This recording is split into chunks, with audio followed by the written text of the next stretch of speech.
ಒಂದು ವ್ಯಾಪಾರಿ ಕಂಪನಿ ಅಂದ್ರೆ ಜಸ್ಟ್ ಒಂದು ಬಿಸ್ನೆಸ್ ಕಂಪನಿ ಒಂದು ಇಡೀ ದೇಶವನ್ನೇ, ನಮ್ಮ ಇಡೀ ಉಪಖಂಡವನ್ನೇ ಆಡಿದ್ದು ಹೇಗೆ? ಕೇಳಕ್ಕೆ ಇದು ಯಾವುದೋ ಸಿನಿಮಾ ಕತೆ ತರ ಅನ್ನಿಸ್ಬೋದು ಅಲ್ವಾ? ಆದ್ರೆ ಇದು ನಿಜವಾಗ್ಲೂ ನಡೆದಿತ್ತು. ಬನ್ನಿ, ಈ ನಂಬೋಕೆ ಕಷ್ಟ ಆಗೋ ಕಥೆಯನ್ನ ಇವತ್ತು ಅರ್ಥ ಮಾಡ್ಕೊಳ್ಳೋಣ.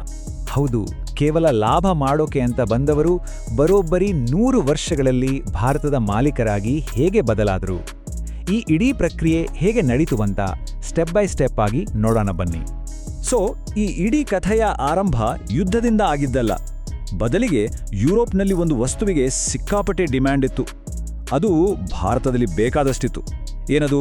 ಬೇರೇನೂ ಅಲ್ಲ, ನಮ್ಮ ಮಸಾಲೆ ಪದಾರ್ಥಗಳು. ನೋಡಿ, 1497ರಲ್ಲಿ ವಾಸ್ಕೋಡಗಾಮ ಭಾರತಕ್ಕೆ ಸಮುದ್ರ ಮಾರ್ಗ ಕಂಡಿಡಿದ. ಅದಾದ್ಮೇಲೆ ಸುಮಾರು 100 ವರ್ಷಗಳ ಕಾಲ, ಅಂದ್ರೆ ಇಡೀ 16ನೇ ಶತಮಾನ ಪೋರ್ಚುಗೀಸರದೇ ದರ್ಬಾರ್. ಅವರೇ ಭಾರತದ ವ್ಯಾಪಾರದ ಕಿಂಗ್ಸ್. ಆದ್ರೆ 1600ರ ಹೊತ್ತಿಗೆ ಸೀನ್ ಚೇಂಜ್ ಆಯಿತು. ಬ್ರಿಟಿಷರು ಎಂಟ್ರಿ ಕೊಟ್ಟರು, ಫ್ರೆಂಚರು ಬಂದರು, ಕಾಂಪಿಟೇಷನ್ ಸಖತ್ತಾಗೇ ಜಾಸ್ತಿ ಆಯಿತು. ಸರಿಯಾಗಿ 1600ನೇ ಇಸ್ವಿಯಲ್ಲಿ ರಾಣಿ ಎಲಿಜಬೆತ್ ಅವರಿಂದ ಒಂದು ಚಾರ್ಟರ್, ಅಂದ್ರೆ ಅಧಿಕೃತ ಅನುಮತಿ ಪತ್ರ ತಗೊಂಡು ಒಂದು ಹೊಸ ಕಂಪನಿ ಭಾರತಕ್ಕೆ ಬಂತು. ಅದೇ ಬ್ರಿಟಿಷ್ ಈಸ್ಟ್ ಇಂಡಿಯಾ ಕಂಪನಿ. ಅವರ ಉದ್ದೇಶ ತುಂಬಾ ಸಿಂಪಲ್ ಆಗಿತ್ತು, ಬರೀ ವ್ಯಾಪಾರ ಅಷ್ಟೇ. ಅವರ ಆರಂಭದ ಫೋಕಸ್ ಪಕ್ಕಾ ಕಮರ್ಷಿಯಲ್. ಮೊಘಲ್ ಸಾಮ್ರಾಟ್ ಜಹಾಂಗೀರ್ ಬಳಿ ಪರ್ಮಿಷನ್ ತಗೊಂಡು ಸೂರತ್ನಲ್ಲಿ ಒಂದು ಪೋಸ್ಟ್ ಶುರು ಮಾಡಿದ್ರು. ಅವರ ಒಂದೇ ಒಂದು ಕೆಲಸ ಏನಂದ್ರೆ, ಇಲ್ಲಿ ಸಿಗುವ ಮಸಾಲೆ, ಹತ್ತಿ, ರೇಷ್ಮೆ ಅಂತ ಬೆಲೆ ಬಾಳೋ ವಸ್ತುಗಳನ್ನ ಕೊಂಡು ಯುರೋಪ್ಗೆ ಕಳಿಸೋದು ಅಷ್ಟೇ. ಇಲ್ಲಿ ನೋಡಿ, ಬ್ರಿಟಿಷರು ಮತ್ತು ಡಚ್ಚರು ಬಂದ್ಮೇಲೆ ಪೋರ್ಚುಗೀಸರ ಮೊನೋಪಲಿ ಮುಗ್ದೇ ಹೋಯಿತು. ಇಡೀ ಮಾರುಕಟ್ಟೆಯಲ್ಲಿ ಒಂದು ರೀತಿ ಯುದ್ಧವೇ ಶುರುವಾಯಿತು. ಬ್ರಿಟಿಷರು ಎಷ್ಟು ಕ್ಲೆವರ್ ಅಂದ್ರೆ, ಮೊದಲು ಡಚ್ಚರ್ ಜೊತೆ ಸೇರ್ಕೊಂಡು ಪೋರ್ಚುಗೀಸರನ್ನ ಆಟದಿಂದ ಹೊರಗೆ ಹಾಕಿದ್ರು. ಆಮೇಲೆ ಡಚ್ಚರನ್ನೇ ಸೈಡ್ಗೆ ಸರಿಸಿ ತಾವೇ ವ್ಯಾಪಾರದ ಮೇಲೆ ಪೂರ್ತಿ ಹಿಡಿತ ಸಾಧಿಸಿದ್ರು. ಅಂದ್ರೆ ಸುಮಾರು 150 ವರ್ಷಗಳ ಕಾಲ ಬ್ರಿಟಿಷರು ಬರೀ ಬಿಸ್ನೆಸ್ ಮೆನ್ ಆಗಿಯೇ ಇದ್ರು. ಆದರೆ ಅವ್ರಿಗೆ ಸಿಕ್ಕಿದ್ದ ಯಶಸ್ಸು, ಗಳಿಸಿದ ಲಾಭ, ಅದು ಅವರ ಆಸೆಯನ್ನ ಇನ್ನಷ್ಟು ದೊಡ್ಡದು ಮಾಡಿತು. ಇನ್ಮುಂದೆ ಕೇವಲ ವ್ಯಾಪಾರ ಸಾಲದು, ಇಲ್ಲಿ ಆಡಳಿತ ಮಾಡಬೇಕು ಅನ್ನೋ ಯೋಚನೆ ಶುರುವಾಗಿದ್ದು ಇಲ್ಲೇ. ಕಂಪನಿಗೆ ಒಂದು ವಿಷಯ ಪಕ್ಕಾ ಕ್ಲಿಯರ್ ಆಯಿತು, ಲಾಭವನ್ನು ಮ್ಯಾಕ್ಸಿಮೈಸ್ ಮಾಡಬೇಕು, ಇಲ್ಲಿ ನಮ್ಮ ಕಂಟ್ರೋಲ್ ಇರಬೇಕು. ಅಂದ್ರೆ ನಾವು ಬರೀ ಟ್ರೇಡರ್ಸ್ ಆಗಿ ಉಳಿದ್ರೆ ಆಗಲ್ಲ, ನಾವು ರೂಲರ್ಸ್ ಆಗಬೇಕು, ನಾವೇ ಆಳ್ಬೇಕು. ಈ ಗುರಿ ತಲುಪೋಕೆ ಅವರು ಒಂದು ಅದ್ಭುತವಾದ ಹಂತದ ಪ್ಲಾನ್ ಮಾಡಿದ್ರು. ಮೊದಲನೇ ಸ್ಟೆಪ್, ಇಲ್ಲಿನ ರಾಜರಿಗೆ ದುಬಾರಿ ಗಿಫ್ಟ್ ಕೊಟ್ಟು ಖುಷಿ ಪಡಿಸೋದು. ಎರಡನೇದು, ರಾಜರ ನಡುವೆ ಇರೋ ಜಗಳಗಳನ್ನೇ ಬಂಡವಾಳ ಮಾಡಿಕೊಡೋದು. ಒಬ್ಬ ರಾಜನಿಗೆ ಸಾಲ ಕೊಟ್ಟು ಇನ್ನೊಬ್ಬನ ವಿರುದ್ಧ ಎತ್ತಿಕಟ್ಟಿ ತಮ್ಮ ಸ್ನೇಹ ಸಂಪಾದಿಸೋದು. ಕೊನೆಗೆ ನಮ್ಮ ಬಿಸ್ನೆಸ್ ರಕ್ಷಣೆ ಮಾಡ್ಕೋಬೇಕು ಅಂತ ಹೇಳಿ ಸೆಕ್ಯೂರಿಟಿ ಗಾರ್ಡ್ಸ್ ಇಟ್ಕೊಂಡ್ರು. ಆಮೇಲೆ ಅದೇ ಗಾರ್ಡ್ಗಳನ್ನೇ ದೊಡ್ಡ ಸೈನ್ಯವಾಡಿ ಬೆಳೆಸಿ ನಿಧಾನವಾಗಿ ಅಧಿಕಾರವನ್ನ ತಮ್ಮ ಕೈಗೆ ತೆಗೆದುಕೊಂಡ್ರು. ಆದರೆ ಇಲ್ಲೊಂದು ಇಂಟ್ರೆಸ್ಟಿಂಗ್ ವಿಷಯ ಇದೆ, ಕೇಳಿ. ಬ್ರಿಟಿಷರು ಕಟ್ಟಿದ ಆ ದೊಡ್ಡ ಸೈನ್ಯ ಇದೆಯಲ್ಲ, ಅದರಲ್ಲಿ 10ಕ್ಕೆ 9ರಷ್ಟು ಸೈನಿಕರು, ಅಂದ್ರೆ 90% ಸೈನಿಕರು ಭಾರತೀಯರೇ ಆಗಿದ್ರು.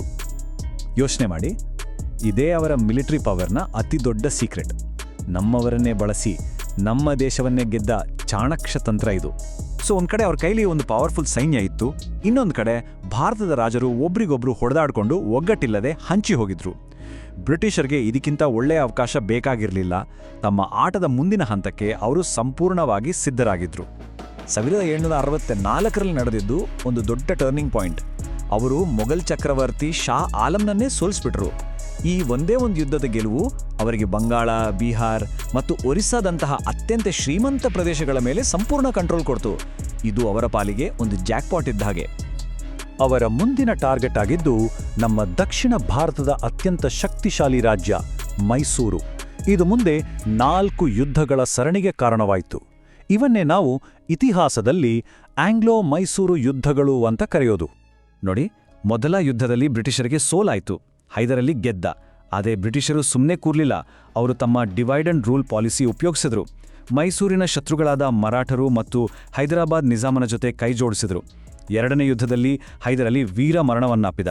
ಮುಂದೆ ಅವನ ಮಗ ಟಿಪ್ಪು ಸುಲ್ತಾನ್ ಹೋರಾಟ ಮುಂದುವರೆಸಿದ. ಆದರೆ ಕೊನೆಗೆ 4ನೇ ಯುದ್ಧದಲ್ಲಿ ಟಿಪ್ಪು ಕೂಡ ಹತನಾದ. ಇದರೊಂದಿಗೆ ಇಡೀ ಮೈಸೂರು ಸಾಮ್ರಾಜ್ಯ ಬ್ರಿಟಿಷರ ವಶವಾಯಿತು. ಮೈಸೂರಿನಂತಹ ದೊಡ್ಡ ಶಕ್ತಿಯನ್ನೇ ಮಣಿಸಿದ ಮೇಲೆ ಬ್ರಿಟಿಷರ ಕಾನ್ಫಿಡೆನ್ಸ್ ಲೆವೆಲ್ ಬೇರೆ ಇತ್ತು.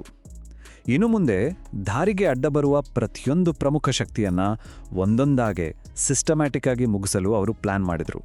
ಮೊದಲಿಗೆ ಮರಾಠರ ಸರದಿ 3 ಯುದ್ಧಗಳಲ್ಲಿ ಅವರನ್ನು ಸೋಲಿಸಿದರು. ಆಮೇಲೆ ಅವರ ಕಣ್ಣು ಬಿದ್ದಿದ್ದು ಪಂಜಾಬಿನ ಶಕ್ತಿಶಾಲಿ ಸಿಖ್ ಸಾಮ್ರಾಜ್ಯದ ಮೇಲೆ. ಆದರೆ ಮಹಾರಾಜ ರಂಜಿತ್ ಸಿಂಗ್ ಬದುಕಿರುವವರೆಗೂ ಅವರ ಮೇಲೆ ಅಟ್ಯಾಕ್ ಮಾಡುವ ಧೈರ್ಯ ಬ್ರಿಟಿಷರಿಗಿರಲಿಲ್ಲ. ಅವರು ಸರಿಯಾದ ಸಮಯಕ್ಕಾಗಿ ಕಾದರು. ರಂಜಿತ್ ಸಿಂಗ್ ತೀರಿಕೊಂಡ ನಂತರ ಸಿಖ್ ಸಾಮ್ರಾಜ್ಯವನ್ನು ಕೂಡ ತಮ್ಮದಾಗಿಸಿಕೊಂಡ್ರು. ಆದರೆ ಒಂದು ವಿಷಯ ಗಮನಿಸಬೇಕು, ಅವರು ಎಲ್ಲರ ಜೊತೆನೂ ಯುದ್ಧ ಮಾಡಲಿಲ್ಲ. ಯಾರು ಅವ್ರ ಜೊತೆ ಫ್ರೆಂಡ್ಲಿ ಆಗಿದ್ರೋ ಅವ್ರನ್ನ ಹಾಗೇ ಬಿಟ್ಟರು. ಇದಕ್ಕೆ ಬೆಸ್ಟ್ ಎಕ್ಸಾಂಪಲ್ ಅಂದರೆ ಹೈದರಾಬಾದ್ ನಿಜಾಮ್. ಅವರು ಯಾವಾಗಲೂ ಬ್ರಿಟಿಷರನ್ನ ಸಪೋರ್ಟ್ ಮಾಡ್ತಿದ್ರು. ಅದಕ್ಕೆ ಪ್ರತಿಯಾಗಿ ಬ್ರಿಟಿಷರು ಅವರ ರಾಜ್ಯದ ಜೋಲಿಗೆ ಎಂದಿಗೂ ಹೋಗಲಿಲ್ಲ. ಸೊ ಒಂದು ಸಣ್ಣ ಟ್ರೇಡಿಂಗ್ ಪೋಸ್ಟಿಂದ ಶುರು ಮಾಡಿ ಇಡೀ ಭಾರತ ಉಪಖಂಡವನ್ನೇ ತಮ್ಮ ಕಂಟ್ರೋಲ್ಗೆ ತೆಗೆದುಕೊಳ್ಳುವ ಈ ಇಡೀ ಪ್ರಕ್ರಿಯೆ ಇದೆಯಲ್ಲ, ಇದು ಒಂದೆರಡು ದಿನದಲ್ಲಿ ಅಥವಾ ವರ್ಷದಲ್ಲೇ ನಡೆದಿದ್ದಲ್ಲ. ಇದಕ್ಕೆ ಎಷ್ಟು ಸಮಯ ಹಿಡಿಯಿತು ಗೊತ್ತಾ? ಬರೋಬ್ಬರಿ 100 ವರ್ಷಗಳು. ಹೌದು, 100 ವರ್ಷಗಳ ಕಾಲದ ತಾಳ್ಮೆ, ಚಾಣಾಕ್ಷತನ ಮತ್ತು ನಿರಂತರವಾದ ತಂತ್ರಗಾರಿಕೆ. ಇದೇ ಬ್ರಿಟಿಷರ ಗೆಲುವಿನ ಹಿಂದಿದ್ದ ಅಸಲಿ ಕಥೆ. ಹಾಗಾದರೆ ಕೇವಲ ವ್ಯಾಪಾರ ಮಾಡಲು ಬಂದ ಒಂದು ಕಂಪನಿ ಒಂದು ಇಡೀ ದೇಶದ ಸಾಮ್ರಾಜ್ಯವನ್ನೇ ಕಟ್ಟಿದ ಈ ಪಯಣ ನಮಗೆ ಏನು ಹೇಳುತ್ತೆ? ಒಂದು ಆರ್ಥಿಕ ಶಕ್ತಿ ರಾಜಕೀಯ ಶಕ್ತಿಯಾಗಿ ಬದಲಾದಾಗ ಅದರ ಪರಿಣಾಮಗಳೇನು? ಇದು ಕೇವಲ ಒಂದು ಇತಿಹಾಸದ ಅಧ್ಯಾಯವಲ್ಲ. ಇದು ಮಹತ್ವಾಕಾಂಕ್ಷೆ, ತಂತ್ರಗಾರಿಕೆ ಮತ್ತು ಒಡೆದು ಆಳುವ ನೀತಿಯ ಬಗ್ಗೆ ನಮಗೆ ಇವತ್ತಿಗೂ ಕಲಿಯಲು ಪಾಠಗಳನ್ನು ಇಟ್ಟೋಗಿದೆ.